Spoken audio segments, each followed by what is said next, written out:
महाकालेश्वर. आता आपण निघालोय उज्जैनला महाकालेश्वरच्या दर्शनासाठी.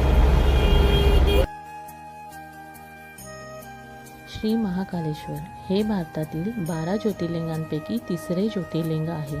मध्य प्रदेशातील शिप्रा नदीच्या काठी उज्जैन येथे श्री महाकालेश्वर ज्योतिर्लिंग आहे.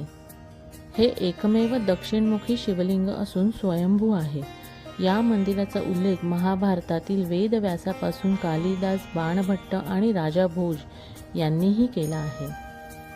महाकालला उज्जैनचा राजा असे म्हटले जाते, कारण धार्मिक मान्यतेनुसार विक्रमादित्यच्या राजवटीनंतर कोणताही राजा इथे रात्रभर राहिला नाही आणि ज्याने हे धाडस केले त्याला घेरून मारण्यात आल्याचे सांगितले जाते.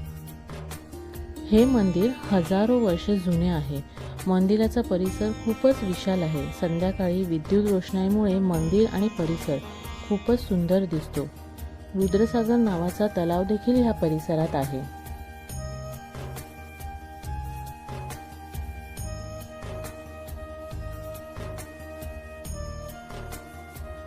आम्ही खाजगी वाहनाने इंदोरहून उज्जैनला 1 ते 1.5 तासात पोचलो.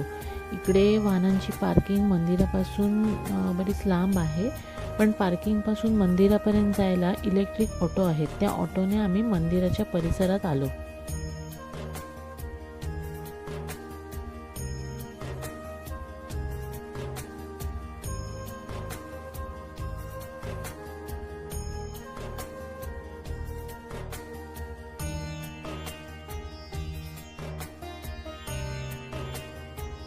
ही आहेत रुद्राक्षाची फळं. ही फळं सोलून त्यात 1 मुखी ते 14 मुखीपर्यंत रुद्राक्ष निघू शकतात.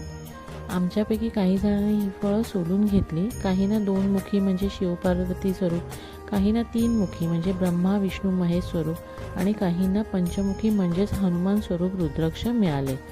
असं म्हणतात की तांब्याच्या भांड्यातील पाण्यात रुद्राक्ष टाकून ते पाणी पिल्याने पोटाचे विकार बरे होतात.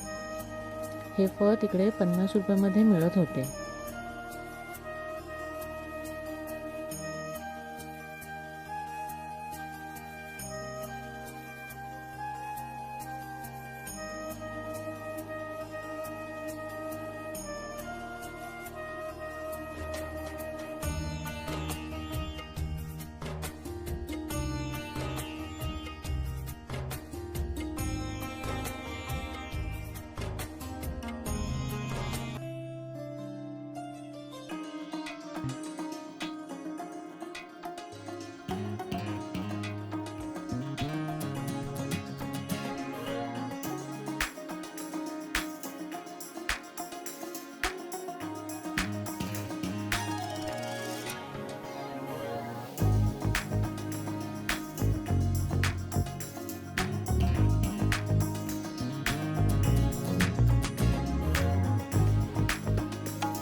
महाकालेश्वरचे दर्शन घेऊन आता आम्ही पोचलो आहोत कालभैरवाचे दर्शन घेण्यासाठी कालभैरवाच्या मंदिरात. हे मंदिर उज्जैन शहरापासून 8 किलोमीटर अंतरावर भैरवगड येथे आहे. हे एक जागृत देवस्थान आहे.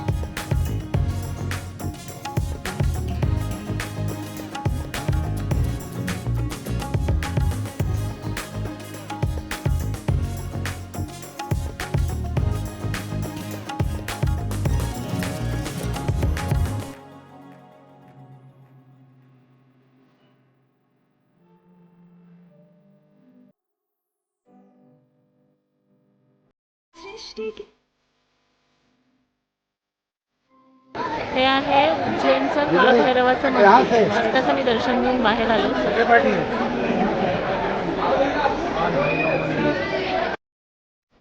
महाकालेश्वर आणि कालभैरवाचे दर्शन घेऊन आता आम्ही जातोय बोरेश्वर महादेव मंदिरात.